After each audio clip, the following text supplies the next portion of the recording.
energy, talking 42nd Street. Alley hoop finger roll, ain't nobody checking me. Crossover through the legs, step back, hit a three. Still up in the hood, but got big baller tendencies. She just trying to get flued out to John Kennedy, just to see the Knicks play, make a couple memories. New York, if you ain't from here, don't pretend to be. And if you ain't rocking with the Knicks, you an enemy. Yeah, look at us, whole city is wild. This is New York, why y'all ever counted us out? Any game we attend, yeah, we taking it now. Fast break on the court, all up and down. Lead a garden in the pigsty, yeah, we get it on this side. Bacon, egg, and cheese, or the lobster mac with the ribeye. Either way, we winning the overtime if we get tired. Get it with the team, yeah, that's just something we live by. Hey, yo, first quarter in, we gon' turn it up. Gotta warm up first, then we taking it dub. By the third quarter in, no, they ain't catching up. Gotta stay in the lead before that shot clock buzz. If the Knicks get a win, we gon' do it again. Make the finals once before, we gon' do it again. Bounce back in the fourth, we gon' do it again. It's been a while since the chip, but we gon' do it again, yeah. Yo, put your hands up. If you rockin' with the Knicks, put your hands up. Yo, put your hands up. If you from New York, put your hands up. Yo, look, put your hands up. If you rockin' with the Knicks, put your hands up. Look, put your hands up. Hey, yo, New York City, put your hands up. Sky, baby.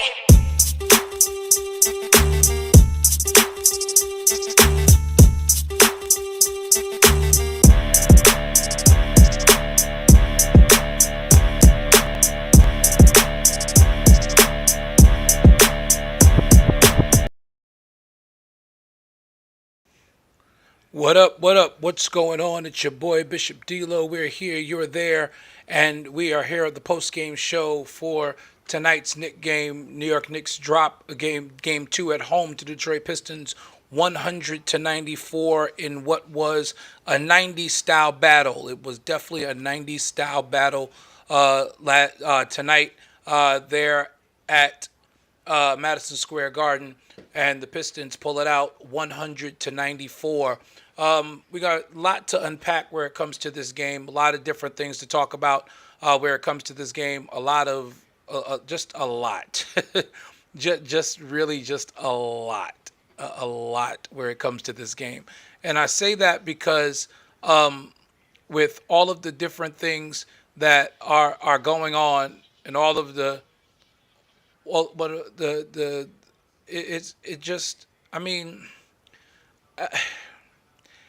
I'm trying to find the words to really describe what happened in this game. And I got a lot of thoughts that I have where it comes to this game. And I'm going to get into them in just a moment as my brother Willie Green joins us here live on the Church Guys post-game show for Game 2.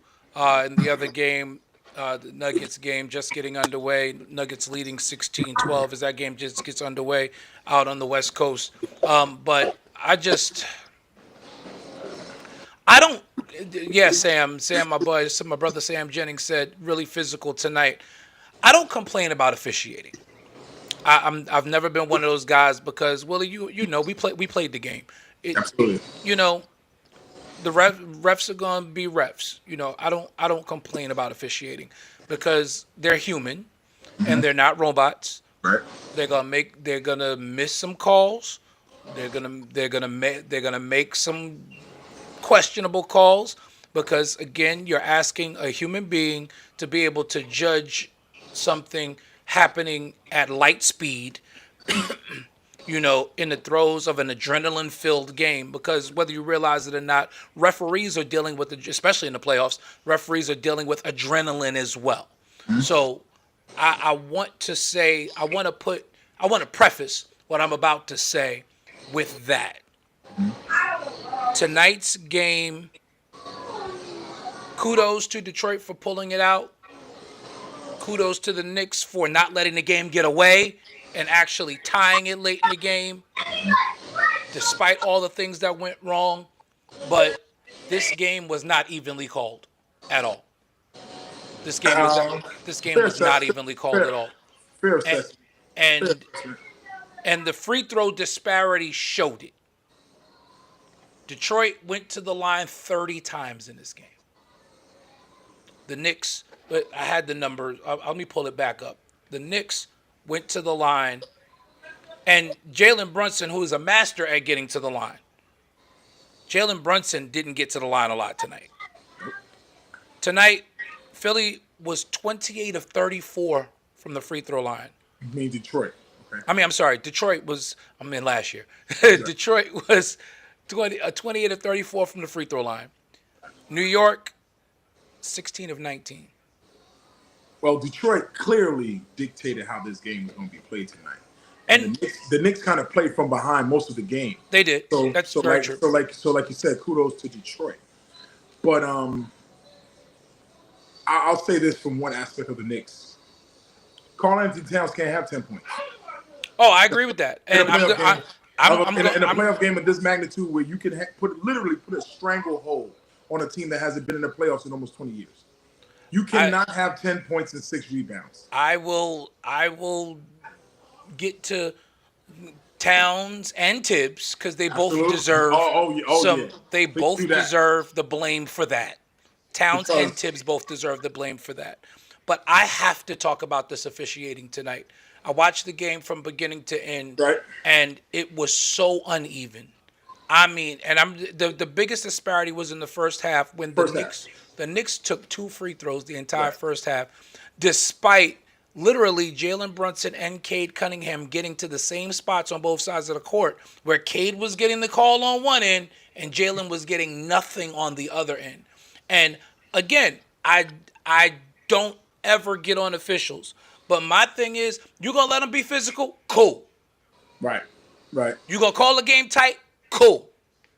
The only thing I ask for is consistency. Well, this is playoff basketball. Again, I'm fine with that. Even with it being playoff basketball, be consistent. You want to let the game be a little more physical? I'm fine with it.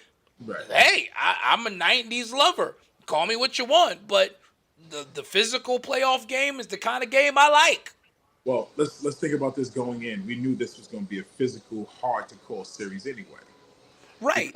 Because of styles of play.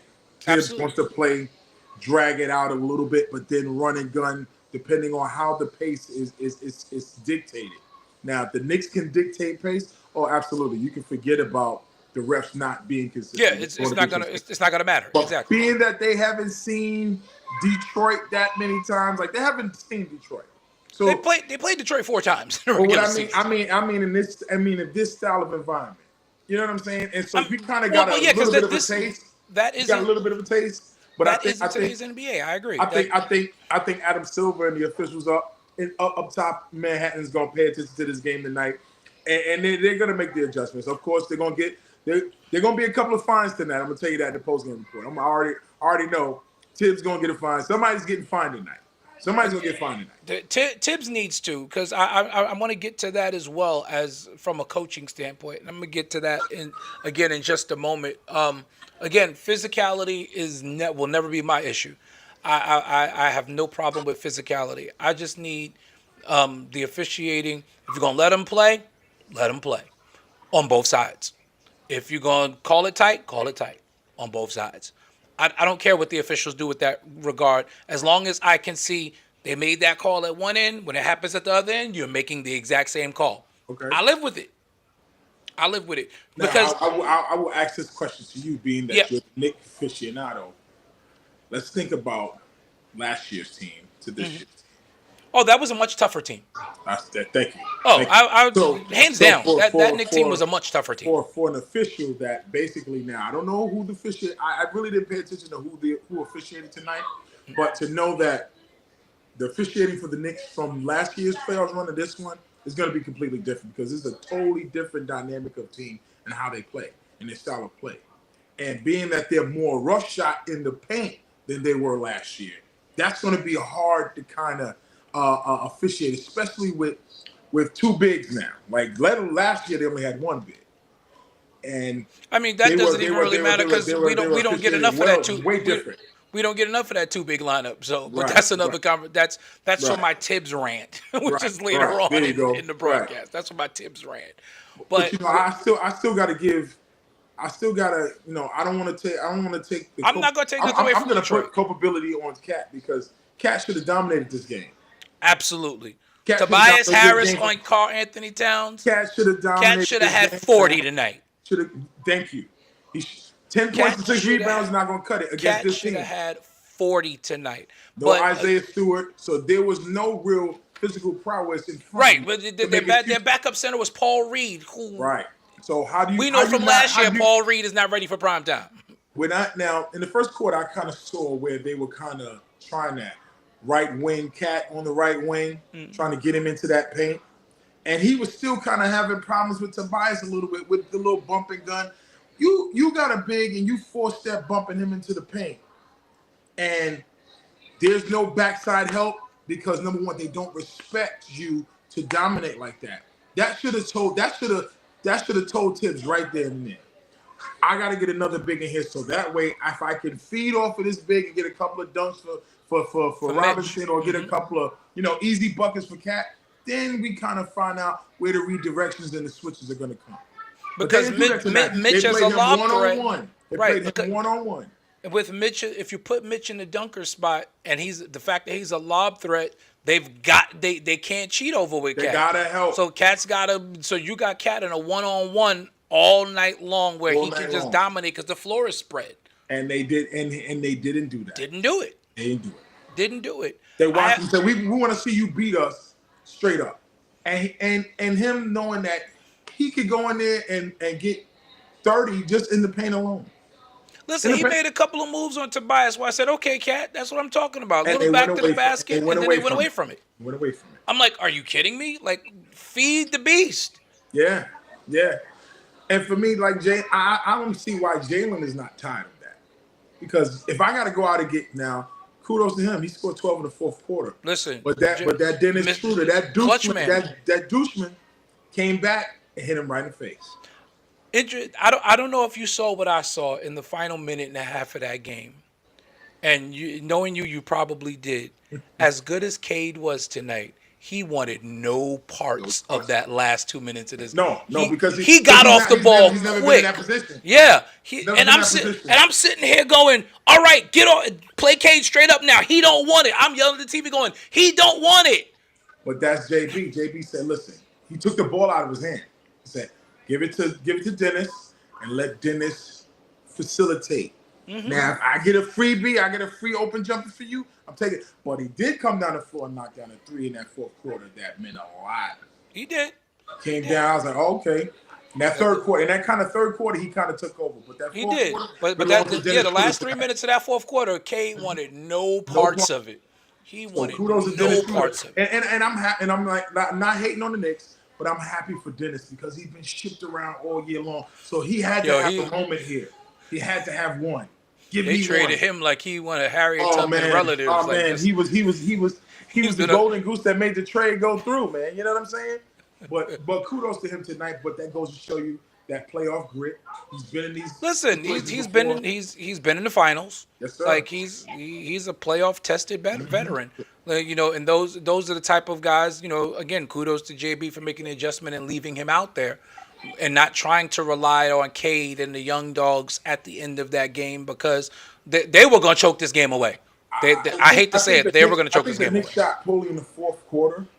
They shot poorly at the beginning of the fourth quarter. They got it together toward the end there. Yeah. Final 5 minutes when Jalen Brunson took over. Right. And again, another great job by Jalen Brunson tonight. Brunson, 37 points, 7 assists tonight. I'm not mad at it. He did what he's supposed to do.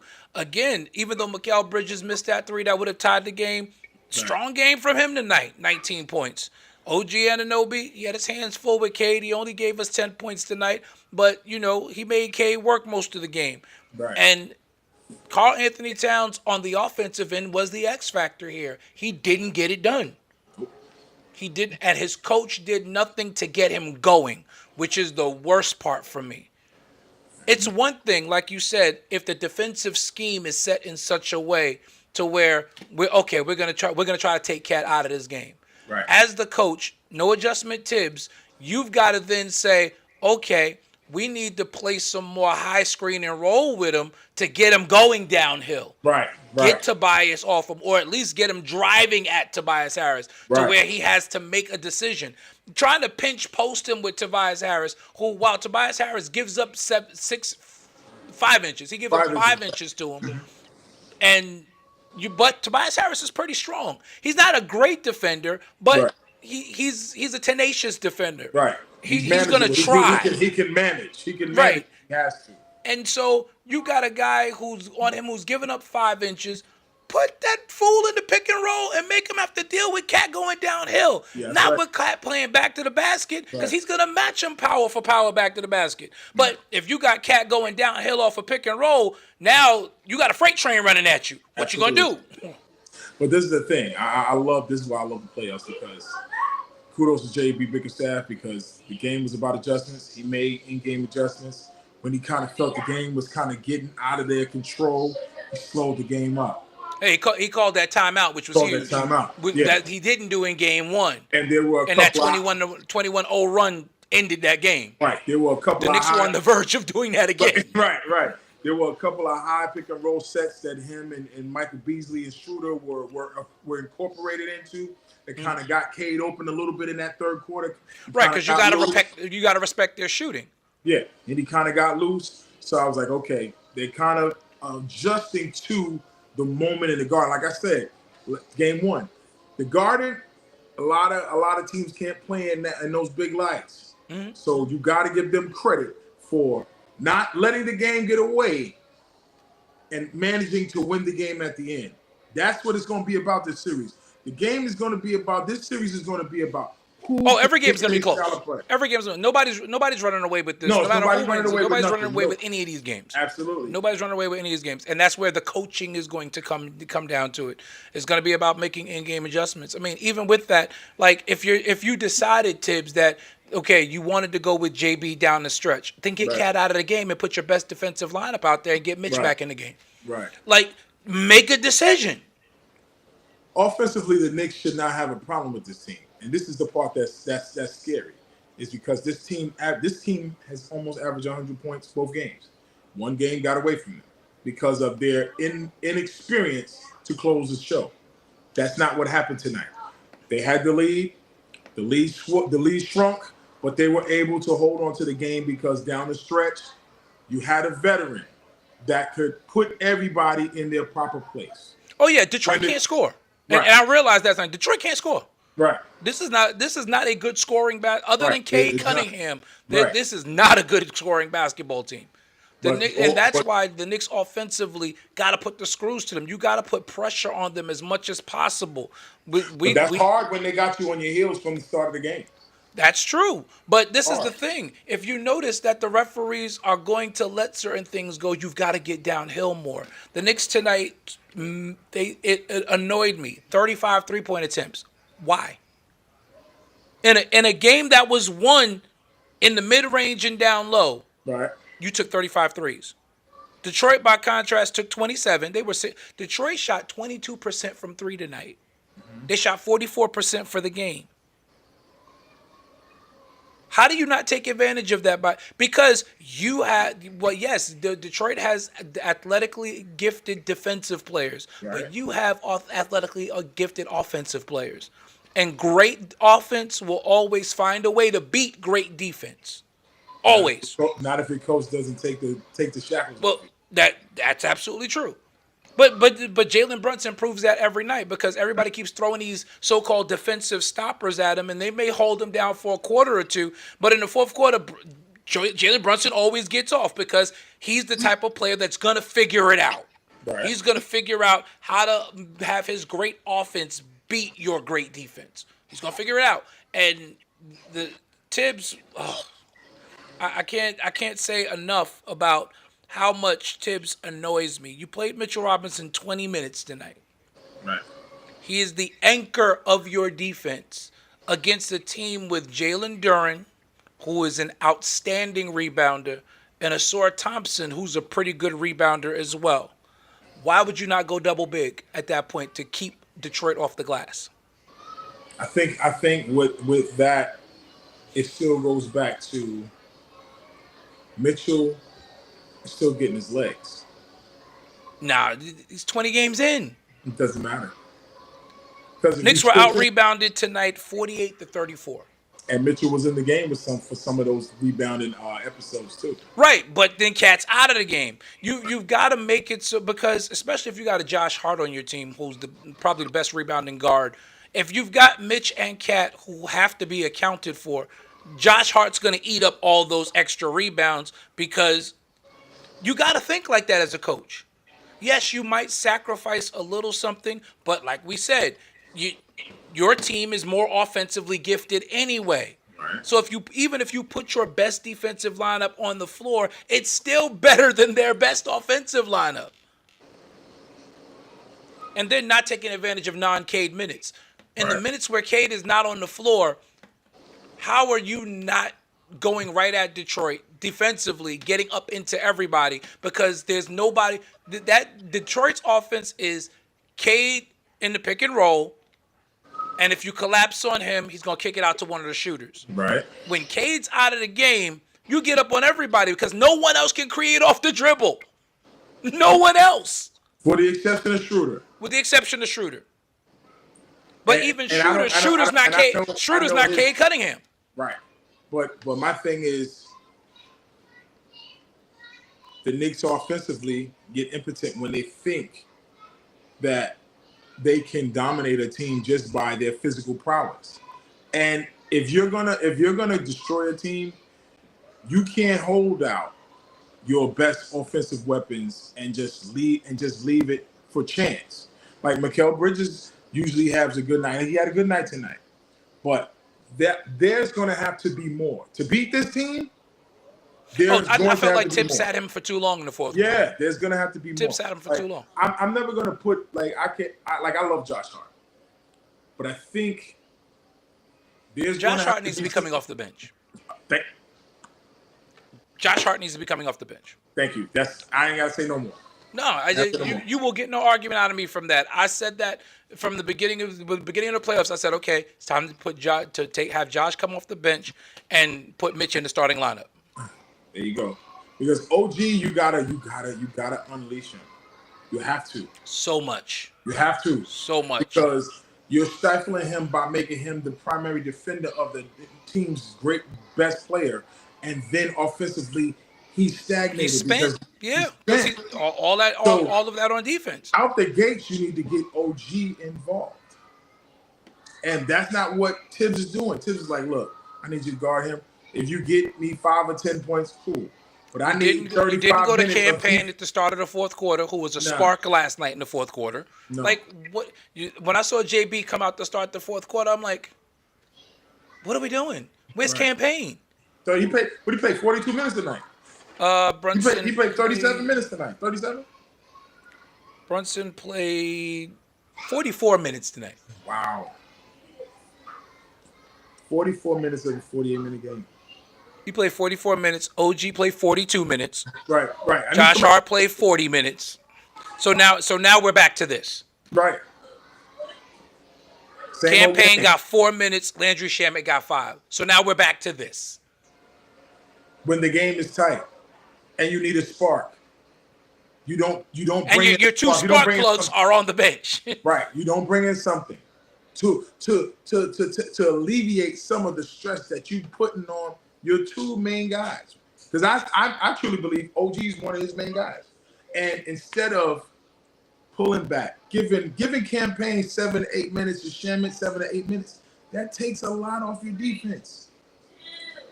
It takes the top of it. It gives it a breather because now you got guys that can not only get up into guys, but they can also facilitate the offense as well. And they knock down shots. Landry Shamet's been on a heater. You gotta play him because this is the guy that during a stretch where you couldn't score and you got a scorer glued to your bench. And we spoke months ago about the rookie that they drafted. Why is Tyler Kolek? Why is he not in the game? Again, to offset what they don't see. They have not seen this. Or DeLon Wright. Offset it. Who is the same size as Cade? 6'6", 225. Let's see. He's a 6'6", 225 point guard. Throw him at Cade for 5 minutes. Offset him. If he's Let never Cade seen see this something in front of him, different. he's gonna have to figure it out on the fly. Right. Let Cade see something different. Right. This is gonna be a long series, man. It's gonna be a long series. I was hoping they would get game 2 tonight, so it would be over in 5. Okay. Because if they went up 2-0, the series is over. Stay home on series. The series So is over. now Detroit got to go home and at least get one or get two. But Well, Detroit's got to get. Detroit has stolen home court essentially, but I do think the Knicks can get one. The Knicks need to get game 3. I think honestly for the Knicks to really push straight home in the series, the Knicks got to go in there and get both games.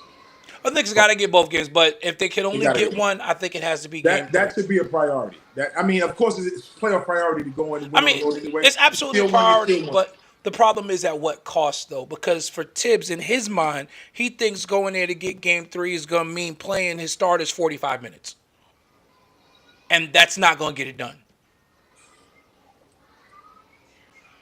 It's not. It's not going to get it done. The Knicks have to have a different look going into Detroit. That means Absolutely. You have to let Josh Hart spark that second unit. I agree. And playoff adjustments got to be made here, and if it doesn't, we know what that means. We know what that spells for Tom Thibodeau. Exactly. Like this is the hot seat game coming up in Detroit. Because the other thing I noticed, Detroit does not have a bench. Not one, not a bit. They don't have a bench at all. Outside of Beasley and Schroeder, they don't have a bench. So what are we doing? Playing into the hands of a team that's inexperienced. You're playing like you're coaching like you're the inexperienced team that's in the playoffs for the first time, rather than making Detroit have to adjust to you all series long because you're throwing stuff at them. You're throwing all of your strengths at them. Right. But this is my thing. Cade is abnormal when you keep him on the right side of the floor. He's abnormal.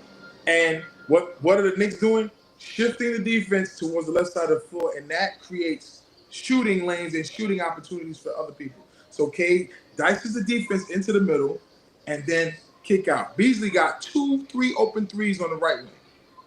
And Schroeder got an open 3 on the right wing. Why are you not closing out on those guys? I don't get it. But you're just letting him slice through. He had 33 tonight. Why? I don't know. He shouldn't have had that. 10 points alone. He had 10 points alone between the second quarter and third quarter that were ill-advised and no defense was around him. There's no way you can let that happen. In a playoff game of this magnitude, this was the important game for the Knicks. Yeah. They should have said, look, let's get it 2-0. Let's make sure that they understand that we are the top dogs in this series, and let's go into Detroit and handle and finish business off. But what they're going to go walk into on, what is it, Thursday night? Thursday night, they're going to walk into a buzzsaw in there because that city's going to be rocking. They have not seen playoff basketball in almost 2 decades. They are going to be ready. And JB's going to have that team ready to play. Go soak tonight. Get your treatment tonight. Because when we get home, they're expected to win. The Knicks are expected to win, but Detroit right now, with the way that the momentum has shifted, because now they've gotten that playoff monkey win drought off their back, they're gonna be ready to win. They're gonna be ready to win. They're gonna be expected to win. I would not be surprised to see the betting odds on Detroit tomorrow night and Wednesday.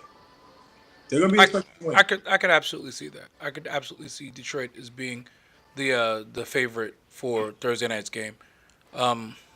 Again, looking at this box score, Cade Cunningham played 42 minutes tonight. Tobias Harris, 42 minutes as well. I mean, again, it's playoff basketball, and so you expect that. But Dennis Schroeder played 29 minutes. Malik Beasley played 30.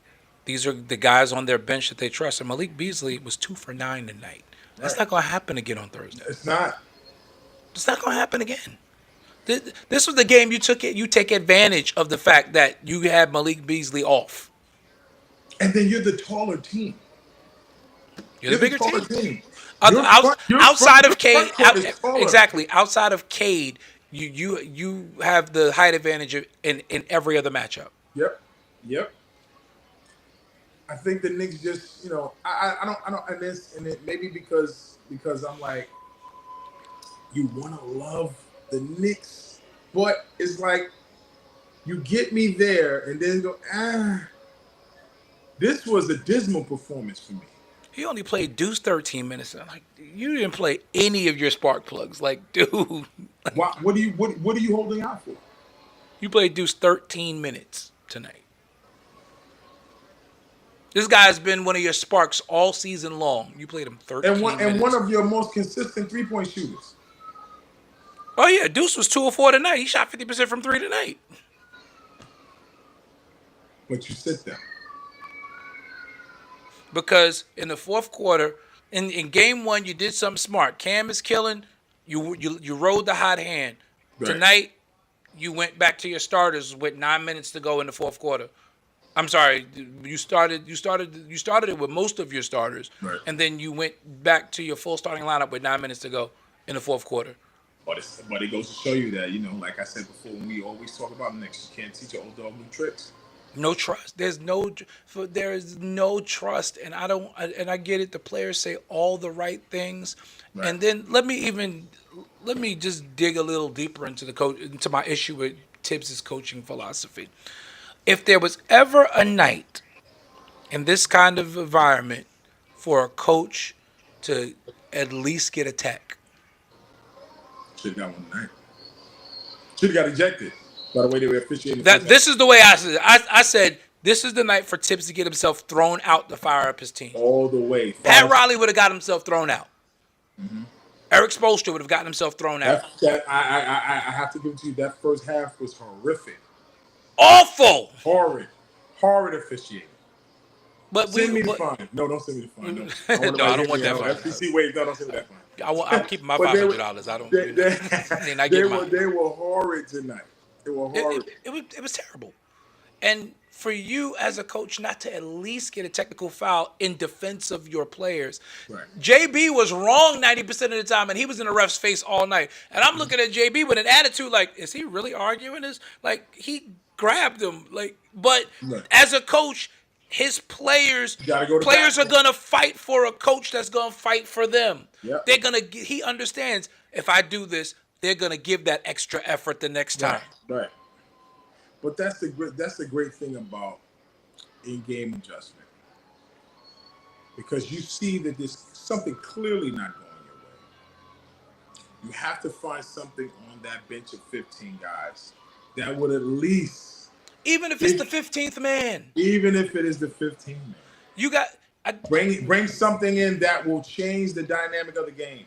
We know this. I don't care if it's a hard foul. I don't care what it is. And this is what I was going to say. You and I know this from watching the game back. And the new heads could get mad at what I'm about to say, but the game, playoff basketball, as much as the game has changed, playoff basketball has not changed in 30 years. Nope. And it's not ever going to change.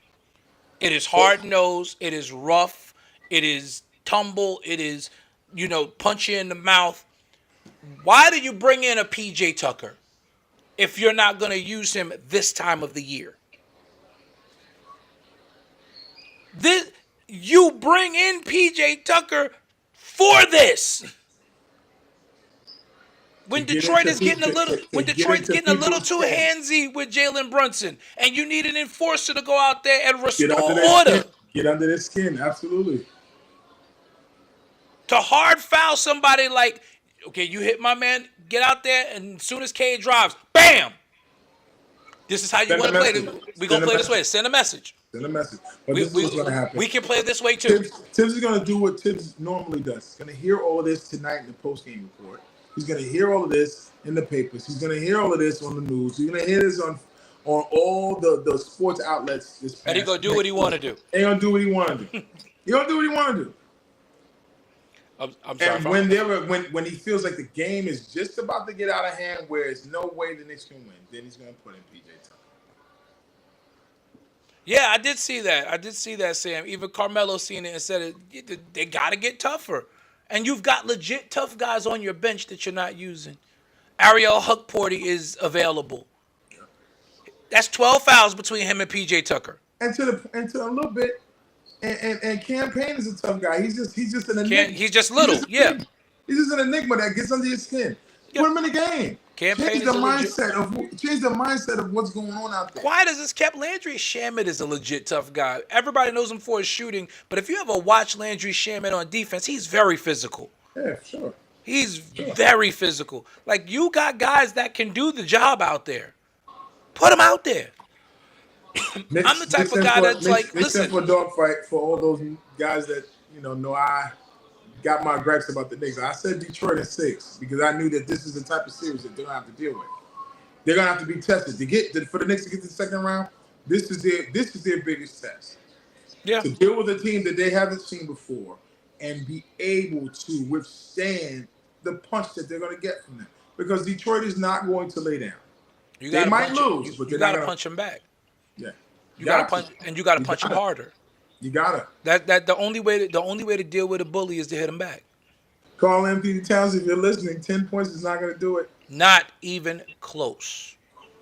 I expect Karl Anthony Towns. You better have 40 on Thursday.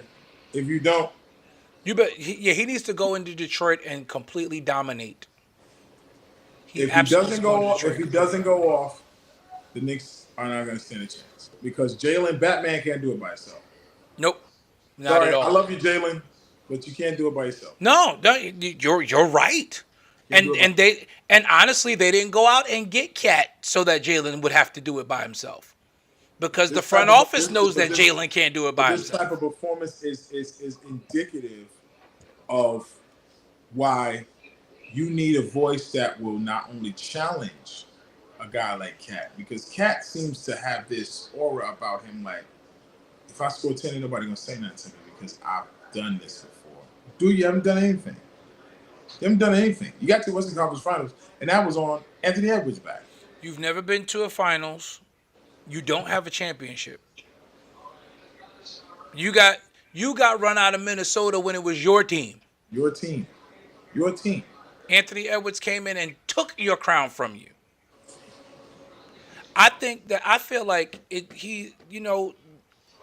as much as that again, and I compare it to the 90s Knicks, and again, I don't care what anybody thinks, but just this comparison, everybody knew that the Knicks were Patrick Ewing's team. Didn't stop John Starks from going out there and trying to, at times, acting like it was his team. Right. That's what you need. Yeah, we know it's Jalen Brunson's team, but there comes a point, Karl Anthony Towns, where you got to go in and go, give me the ball. Demand it. I got this little dude on me. I'm about to cook him. Get me the rock. You got to pull a LeBron. But Shump told that story. We're going to run this play until they stop it. That's right. That's what you got to do. Shump looked at him like, what? Yo, go over there. I'm going to go over there. Right. Either this is going to happen or that's going to happen. Either way, we scoring. Right. And they ran the same play, I think Shump said, was it 6 or 7 times in a row before the other team called timeout. Like, What the heck is happening here? You need that kind of attitude. And then there's another thing that I'm going to call out Jalen Brunson for this one reason and one reason only. Okay. You are too quiet. Being a quiet assassin is one thing. But being the vocal leader when they need you to he has to get in those timeouts and get after these guys. He got to blow up. Like, what the hell are y'all doing? He got to blow up. Like, don't leave me on this island out here by myself. Right. That's what I'm talking about. Like, what you doing? And for him to have to always bail them out, he should get tired of that. Why am I out here playing 105? Come on, dog. Listen, Jordan was notorious for yelling at his teammates in huddles. Beating cats up in practice, too. Mm-hmm. Notorious for it. Beating them up. Because it was necessary. Dude was 40, went to Washington and did it. That's true. That's true. At 40, he was like, yeah. The Knicks have to dig down deep in order to win this series, and for it to be a first round series that you're at a crossroads right now with the 1-1 tie series, and like we shouldn't even be saying this shouldn't even be coming out of our mouths right now that Game 3 is a pivotal game in the series.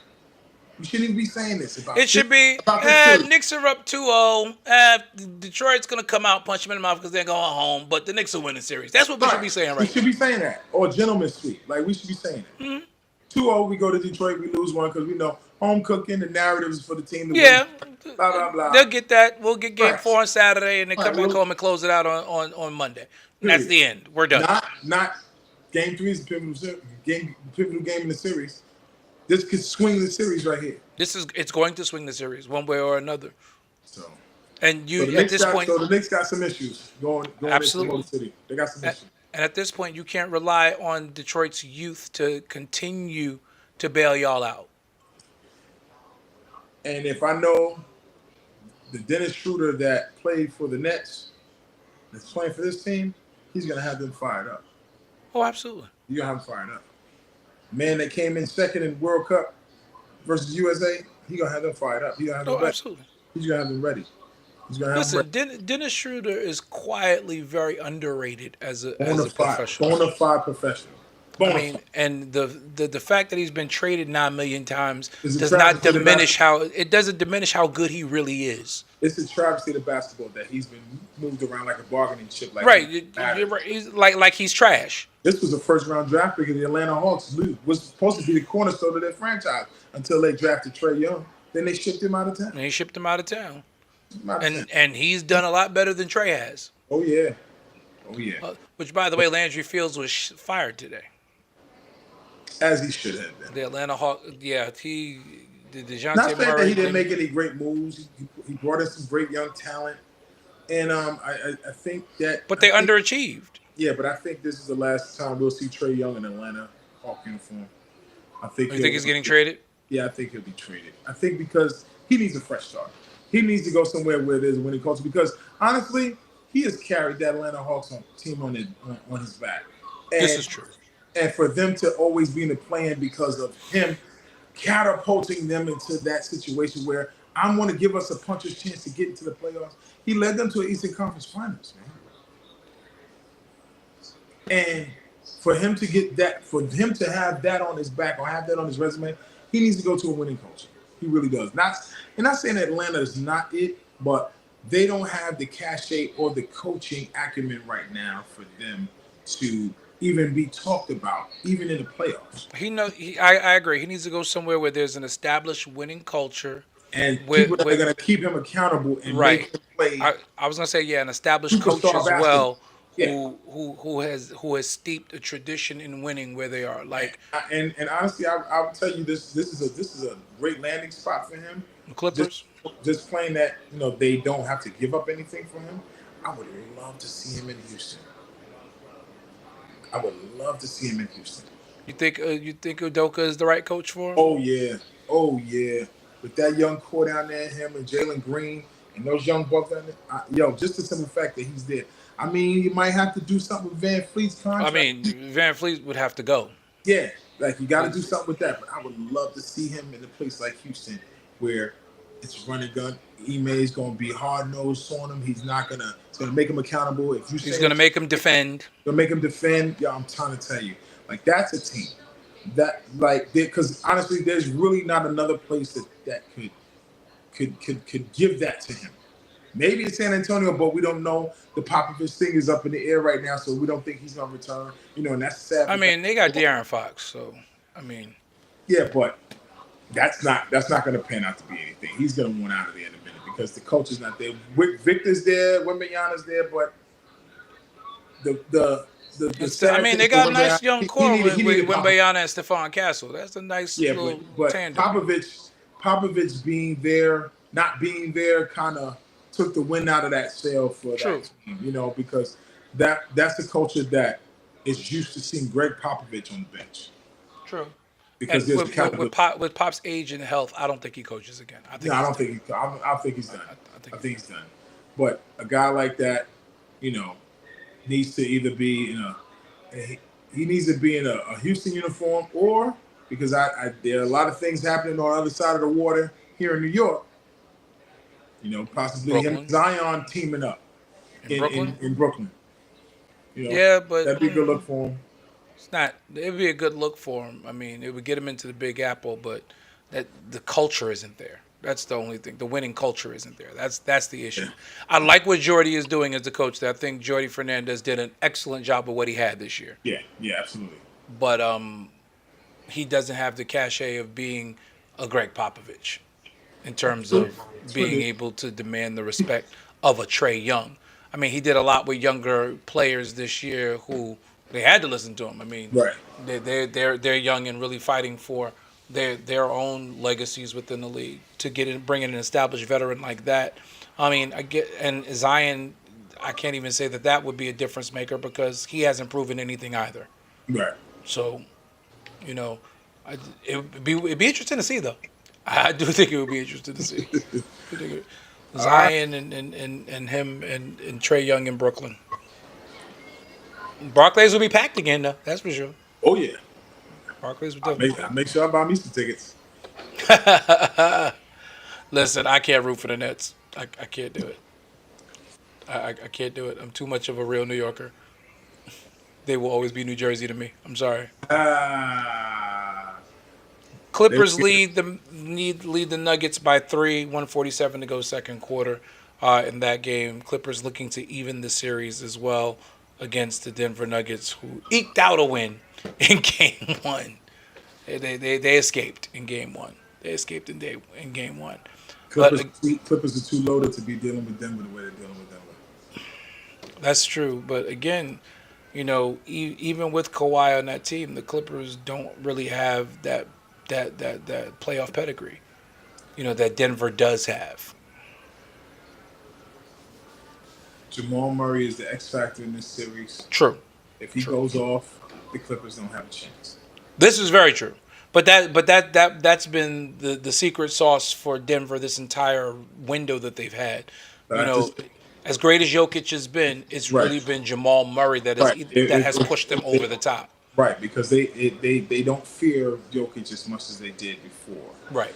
And the simple fact that if Jamal is playoff Jamal 2021, the bubble Jamal Murray, yeah. and the championship Jamal Murray, they can forget it.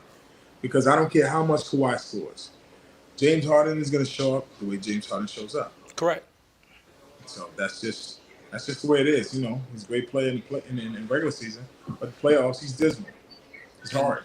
And Jamal Murray has 12 points right now in the second quarter. So going off. It's gonna be one of these games where he just absolutely explodes, and he's gonna put literally the nail in the coffin in the series. He has to, because in order for them to advance, Jamal has to average. He has to average about 22, 23 points for the series. Yes, I agree with that. And shout out to Russell Westbrook, man, because he's been a consummate professional. Listen, the way Russ is another one who just gets way too much disrespect for my liking. Yeah, I got it, and even with the Lakers, and that's my team. They did him dirty.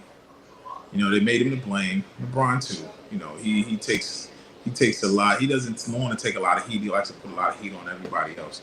But shout out to Russell Westbrook. I hope he gets a chance at the championship. But if he doesn't, he's a first ballot Hall of Famer. Oh, regardless, absolutely. I just think he has played the consummate professional in Denver, playing his role, and just the simple fact that he got into the starting lineup is enough for me to say he really has made an impact there in Denver, the way he should have, because 2 triple-double machines is hard to deal with. Yeah. Any team. I don't care who's guarding them. That's true. So for the Clippers to get this matchup. Yeah, that's tough for the Clips. Yeah, it's tough for them. Zubac can't deal with that. And a lot of the guards on the Clippers can't deal with Russell, nor they can deal with Jamal. For Russell to still be that fast at 37 years old is crazy to me. Yeah. For his speed to still be at that level at 37 is crazy. And if Denver wins tonight, I can literally. Oh, that series is over. It's gonna be a sweep. It's gonna be a sweep. Definitely gonna be a sweep if they win tonight. Definitely. Well, we thank you all for joining us for this quick post game after Game 2. We'll be back on Thursday night after Game 3. I want to shout out my brother Willie. Again, I got to shout out Willie for Saturday night. We had a tremendous time. We couldn't even go live. We was having too good of a time. because that was the original plan. But Yeah, it was. It we was. was having too good of a time over at Willie's on this past Saturday, where we got to watch Game One and also WrestleMania Night One, which was amazing. Um, this is a basketball show, so I'm not going to talk too much wrestling. Although last night ended the way that I expected it to, I was still very disappointed at its ending. Yeah. Yeah. It was a little lackluster in that we got no Rock. And I'm not mad that we didn't get any Rock. I I'm am. mad. I am. I Well, am. no, I'm but mad hear me. because he played the diva role last night But, because none of his family was in the main event on night 2. You can't do that. hear me on You gotta Rock. show your face, man. I'm mad that there was no Rock because he sent Travis Scott out there. What was that? What was that? Because all that did was tease us. Because when Travis Scott first came out, I'm like, oh God, All we were the waiting Rock's for is coming. if you smell. At That's this all we point, was we waiting just for. because We was once waiting Travis on it. Scott came out, I'm like, okay, Final Boss is on his way out. Yeah, it's All about to right, go down. here we It's about go. to go down. And once Travis Scott took that bump, I was waiting for the if you smell because I'm like, okay, this is the moment right here. But I Nothing. think you know what? I think, and I'm gonna be honest. I think Paul had something a little bit to do with that. You I think? think You think he shut it didn't down? want. I think he didn't want to steal. I think he didn't want that moment to be stolen between Cena and Cody at that point. Yeah, you send an interference. Yeah, we good with that.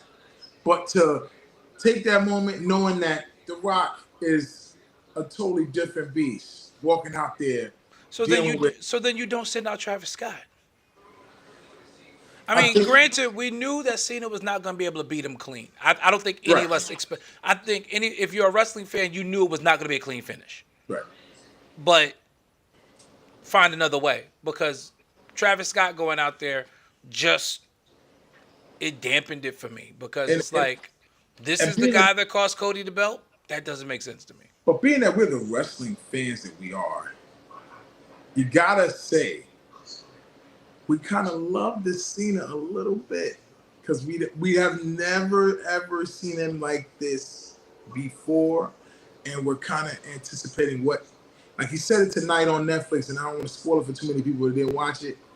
He's saying 24 dates, and there were some things that happened tonight on Raw that kind of gave us a little bit of a taste of what we're going to deal with for the next 6 months, next 6 to 8 months. It's gonna be good. The Attitude Era is we're gonna get a little bit of a taste of, nostalgia from the Attitude Era because those were the last couple of champs from the Attitude Era with Randy and John and The Rock and all these all these narratives that are gonna be balled up into a nice little bowl of gumbo. You know what I mean? And So Cody gets a hopefully, much needed vacation. yeah, but I think Cody is still gonna be in the mix. It's just Oh, not he'll gonna be in be the like, mix, but he won't be there every week because people forget this because I did see when tonight when Randy Orton hit that RKO tonight. yeah. People are like, well, what happens to Cody now? Like, is he not gonna get his rematch? And I'm just like, He will. y'all, Cody has been going nonstop, literally for 3 years. Yep, since his match with Seth Rollins at Royal Rumble, two Royal Since he Rumbles. came back, Yeah. two nonstop without a break. This is Without a break. he got and this era of the WWE. Triple H believes in not burning out his wrestlers. And So he's been hurt. yeah, so he's got to go. He's got to go mend Separated up. shoulder, he had the separated pectoral muscle. Like he's been dealing. He's been willing and dealing. Surgeries So here, post surgeries after the event. So he he gets needs his a break. rest. He Yeah. gets his break, and I'm not mad at that. Give him a break. Let's And get some Paul other doesn't- people into the Paul title doesn't picture. want one of those lengthy champions like he had with Roman. He doesn't want that. Yeah, this isn't that era. No. This is the internet age, and you're gonna see belts change hands. Yeah, the era of the champion who's off of TV for forever, Championships belts changed hands again tonight on Raw. Women as lost. as it And should. Becky went off. Like it's a good time to watch wrestling right now. Yeah, because it's unpredictable again. That's right. This Love is it. this is WWE of the 80s and 90s. where it was unpredictable, where you couldn't miss a show because you just didn't know what was going to happen. Just didn't know what was going to happen. And I'm going to give a spoiler to someone. Everybody better watch out for Sami Zayn. That's a wild card right now. Okay. Came out there unpredictably tonight. Like, what are you doing here? Okay. Watch Jey Uso have his little celebration. Then he stepped down off the buckle and looked at him and had it standing behind his back. Like, I said, uh-oh. Sammy's going after his belt. But again, much respect to Paul, who gave us a reset right after WrestleMania, which is what you're supposed to do. You know, he has the best job in the business, being a chief content officer, being able to create these narratives for us that we haven't seen in many, many years. So kudos to Paul, Triple H Levesque. You know, I saw a very funny video on Instagram, on X of him this morning. How at the end of the show last night, he was getting ready to take off his headset, and he's like, "Ooh, that was a great season." And then one of the writers came in and dropped some papers in front of him, and he was like, "What? That's it? That's the off season?" Yep, right back to work. Because that's how it works. It's a 365-day-a-year business. There is no off season in professional wrestling. 1.5 billion social streams over the weekend.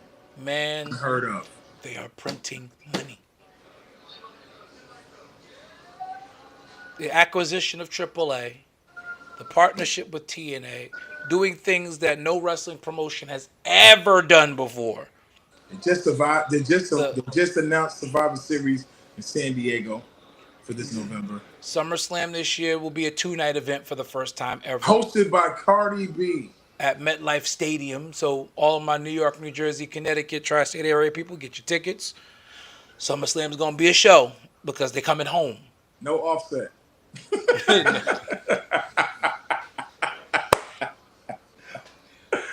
On that note, we appreciate y'all joining us tonight. Join us Thursday night. We'll be back after Game 3. And, of course, we'll be back in our regular time slot as soon as the playoffs are over. But you guys... Detroit basketball. No, we're not doing that. We're not doing that. Never. We never do that. But, again, Pistons win 100-94. Steal Game 2 at the Garden. Tie the series at 1 apiece. Back at it Thursday from, what is it called now?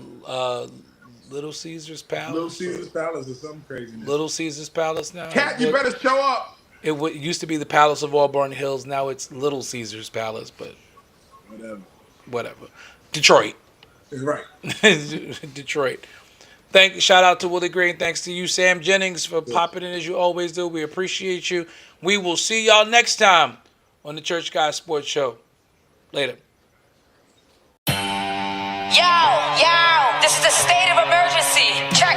I need all my Knicks fans right now to grab your jerseys, your popcorn, your sodas, whatever you gotta do to get ready for this game. I don't care if you're a cheerleader, an athlete, a couch potato.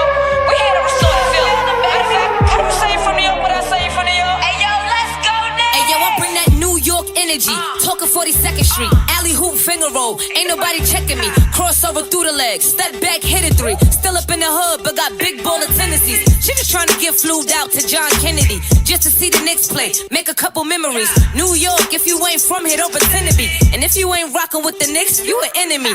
Yeah, look at us. Whole city is wild. This is New York. Why y'all ever counted us out? Any game we attend, yeah, we taking it now. Fast break on the court, all up and down. Lead a garden in the pigsty. Yeah, we get it on this side. Bacon, egg, and cheese or the lobster mac with the ribeye. Either way, we winning the overtime if we get tired. Get it with the team, yeah, that's just something we live by. Hey, yo, first quarter in, we gon' turn it up. Gotta warm up first, then we taking it dub.